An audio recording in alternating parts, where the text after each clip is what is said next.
Yeah, so I'll be doing that out on the island, which is kind of a real melting pot with those different cultures going on, but not that much of a melting pot because there's no, well, not no, but there's very kind of little colour amongst the people. Quite a small breeding pot, I guess. Which is disappointing because I do like all of that, you know.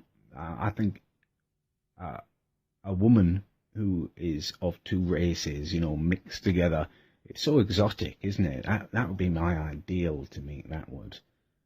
I'd love a 5-year-old mixed race girl, you know, half black, half ginger. Ideally, I'd like it, if I'm honest, to be a white man and a black woman who had made the child. You know, there's no prejudice, but just because when it's the other way around, when you're thinking it's a black guy with a white woman, you're wondering, is she a size queen? And you're looking at her and knowing what she's thinking about, you know. You know, the bigger the better. And we want that passed down to her daughter, if I'm honest. So, but the other way, ideally. Excuse me for a minute.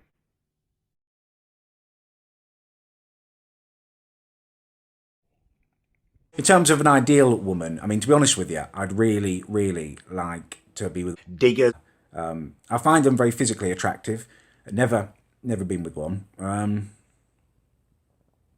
don't know. I like the culture, you know, the kind of, you know, like you see on films and stuff, they're calling each other diggers. And, you know, they've got these funny handshakes, really, really cool and stuff. And I just like to be a part of that. And that's very hard for a white guy as well, you know, without looking like a twat. But I think if I could, yeah, find a woman and we had children and stuff and, yeah, it would be great. I'd be part of it by default and stuff and I wouldn't look like such an idiot trying to do those things. I could be, yeah, I'd just like to be on the inside of the joke, I guess. So engineer turned up late afternoon. I was very surprised. It was a woman and a very attractive woman at that. A kind of cappuccino skinned digger. That threw me for six.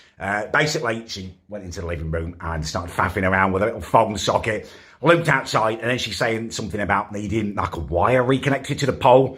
And she's saying like our pole is too old outside our house for her to climb. I should have been a lot more specific with her. I should have, you know, questioned her closely on exactly what was happening. But I was slightly, you know, befuddled by the whole attractiveness. You know, it's always been a dream of mine to sleep with a beautiful half-caste digger. And, you know, she's going on about poles and stuff. And then that's, you know, obviously certain associations thinking poles, penises, vis-a-vis mine, you know, her.